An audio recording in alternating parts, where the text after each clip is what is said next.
यदि लगातार हम अपना एक लक्ष्य तय कर उस पर चलते रहे ना, तो एक दिन सफलता ज़रूर मिलती है, कामयाबी मिलती है, अनुभव मिलता है। किसी भी क्षेत्र में बट इंसान कामयाब ज़रूर होता है, ये बात आप जानते हैं। बशर्ते बस ध्यान इतना रखना है कि आप अपने उस लक्ष्य की तरफ अपना कितना दे पा रहे हैं। ठीक है, स्वागत है आप सभी का आपके अपने channel study blog with Shivendra पर। और आज इस वीडियो में हम आप सभी के लिए लेकर आए हैं गवर्नमेंट जॉब के इच्छुक जो भी कैंडिडेट है कि भाई हमें गवर्नमेंट जॉब मिल जानी चाहिए ताकि हम वेल सेटल हो जाएं। इलाहाबाद हाई कोर्ट में रिसर्च एसोसिएट के पदों पर पोस्ट निकली हैं, तो आखिर तक इस वीडियो में हमारे साथ बने रहेगा। इस वीडियो में हम आपको जो है इलाहाबाद हाई कोर्ट में जो रिसर्च एसोसिएट की पोस्ट निकली है उनके बारे में एक पूरा फुल इजी वे में प्रोसीजर बताएंगे कि कब से आपके फॉर्म शुरू हो रहे हैं आवेदन करने, आवेदन तिथि का अंतिम दिन कब होगा, साथ साथ क्या क्या आपको क्वालिफिकेशंस चाहिए, सैलरी कितनी, सारा इसमें बताएंगे। बट इसका जो मेन नोटिफिकेशन है इस वैकेंसीज का, वो आपको स्टडी ब्लॉग विद शिवेंद्र का जो टेलीग्राम ग्रुप है वहाँ पर जाकर आप उसको देख सकते हैं, अगर किसी को कुछ अदर चीज़ें देखनी होंगी इस वीडियो में बताएगी चीज़ों के अलावा। ठीक है, तो ये शुरुआत करते हैं। यहाँ पर देखिए, इलाहाबाद हाई कोर्ट ने रिसर्च एसोसिएट पदों पर युवाओं के लिए भर्ती निकाली है और जो भी कैंडिडेट इस आवेदन को करने के इच्छुक हैं वो इस आधिकारिक वेबसाइट पर जा सकते हैं। आवेदन प्रक्रिया 15 मार्च से शुरू होगी और 1 अप्रैल तक चलेगी। अब आप देख पा रहे हैं डेट, यहाँ पर अभी समय है, अभी इसमें देखिए आपका टाइम है, टाइम रहते आप अपनी प्रिपरेशन जो है शुरू कर सकते हैं। तो 15 मार्च यानी कि आफ्टर होली जो है इसमें आपका एप्लीकेशन फॉर्म शुरू हो जाएगा, 1 अप्रैल तक चलेगा, ज़्यादा दिन नहीं है, 15 डेज आपको केवल मिलेंगे इसमें। और 36 पदों पर यह देखिए वैकेंसी आपके जो है निकली है। केवल इसमें आपकी कितनी पोस्ट हैं? 36 पोस्ट हैं, बट हमको तो एक ही पोस्ट चाहिए। आवेदन तिथि मैं आपको ऊपर बता चुकी हूँ 15 मार्च है, और जो कि आपका 1 अप्रैल तक चलेगा। फीस जो आपकी कटेगी वो 8 अप्रैल इसमें लास्ट डे होगा, यानी कि 15 मार्च से आपके फॉर्म फिल होंगे, 1 अप्रैल तक चलेंगे और 8 अप्रैल को आपकी जो है फीस कटेगी। इसमें क्या होगा, तो स्क्रीनिंग टेस्ट होगा और इंटरव्यू टेस्ट होगा। इनके लिए जिन कैंडिडेट को चयनित किया जाएगा उनकी लिस्ट 27 मई को इश्यू कर दी जाएगी। डेट उन्होंने बता दी है पहले कि स्क्रीनिंग टेस्ट और इंटरव्यू टेस्ट के लिए जिन भी कैंडिडेट को चुना जाएगा, सेलेक्ट किया जाएगा, उनकी लिस्ट 27 मई को जारी कर दी जाएगी और एडमिट कार्ड मई के अंतिम सप्ताह में आएगा। और ये स्क्रीनिंग टेस्ट और इंटरव्यू टेस्ट के लिए 27 मई को जिन कैंडिडेट की लिस्टिंग की गई है उनका जो टेस्ट है ये तिथि जुलाई का दूसरा शनिवार, तीसरा शनिवार आपका दूसरा शनिवार या दूसरा रविवार आपका इसमें डिसाइड किया गया है। आप यहाँ पर देख सकते हैं ये आपकी डेट डिसाइड होगी और ये जुलाई के दूसरे शनिवार को या फिर दूसरे रविवार को यहाँ पर जो है ये टेस्ट आपका होना है।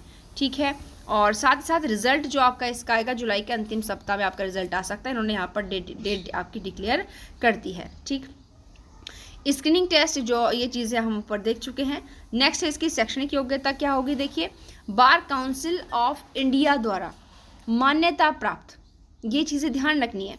बार काउंसिल ऑफ इंडिया के BC द्वारा रिकॉग्नाइज जो भी कॉलेजेस यूनिवर्सिटीज़ होंगी विश्वविद्यालय से वर्तमान कैलेंडर वर्ष यानी कि 2025 में 5 वर्ष से 3 ईयर से LLB की डिग्री उसकी कंप्लीट हो जानी चाहिए।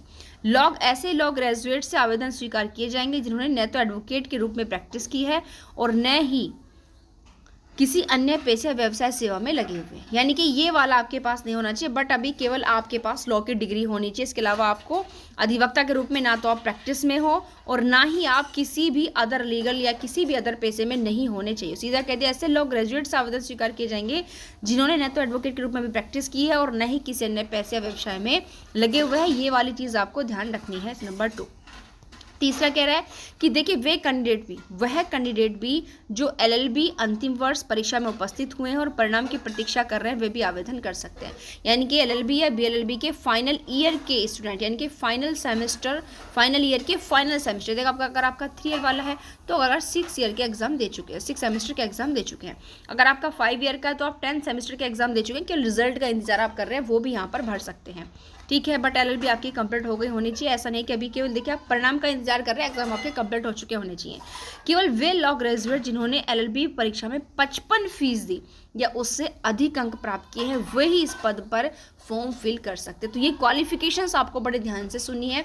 फर्स्ट ऑफ ऑल, किसी भी BCI द्वारा रिकॉग्नाइज्ड विश्वविद्यालय या महाविद्यालय से आपने LLB की हो और अगर आपका फाइनल हो चुका है, जैसे 6 सेमेस्टर के एग्जाम हो चुके हैं, 10 सेमेस्टर के हो चुके हैं, बट केवल रिजल्ट ही नहीं है, तो भी आप आवेदन फुलफिल कर सकते हो। बट आपके इन दोनों ही फॉर्म के अंदर जो है 55% है, उससे ज़्यादा होना चाहिए। अगर किसी भी बच्चे के LLB या BLLB में 55% से कम है तो वो रिसर्च एसोसिएट के पद पर आवेदन नहीं कर सकता है। साथ ही साथ आप यहाँ पर नंबर 5 पर देखिए, कैंडिडेट को डाटा एंट्री, वर्ड प्रोसेसिंग और इसी प्रकार के कंप्यूटर संचालन से संबंधित कंप्यूटर एप्लीकेशन की वर्किंग नॉलेज भी होनी चाहिए, क्योंकि देखिए जो मेनली पोस्ट होती है ये आपके कंप्यूटराइज क्लर्क की कैटेगरी के अंतर्गत आती है, तो सिंपल सी बात है यहाँ पर कंप्यूटर की नॉलेज होना इसके लिए ज़रूरी होता है।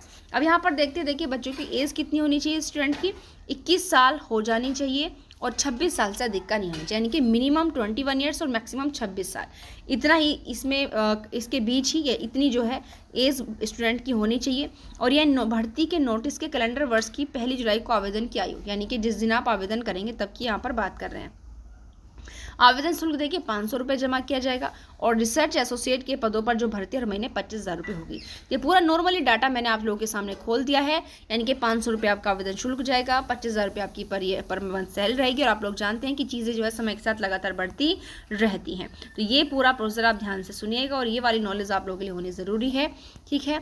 तो अगर कोई भी कैंडिडेट इच्छुक है कि हाँ भाई हमारे पास ये सारी क्वालिफिकेशंस हैं, तो आप बिल्कुल 1 अप्रैल तक इस फॉर्म को फिल करके इन 36 वैक पोस्ट पर अपना सिलेक्शन ले सकते हैं, ताकि आप वेल सेटल हो जाएं और फिर आगे अपनी जो है कोई भी प्रिपरेशन आप स्टार्ट कर सकते हैं, क्योंकि ज़्यादा नहीं, इसमें आपका 21 साल से लेकर आपका जो 26 साल तक के कैंडिडेट्स की रिक्वायरमेंट है। तो जो भी 21 साल से 26 साल तक का बच्चा कैंडिडेट है जो लॉ किए हुए हैं, ठीक है, या फिर जिसका फाइनल का एग्जाम हो चुके हैं, रिजल्ट आना बाकी है, वो अपने इस फॉर्म को फिल कर सकता है। Thank you.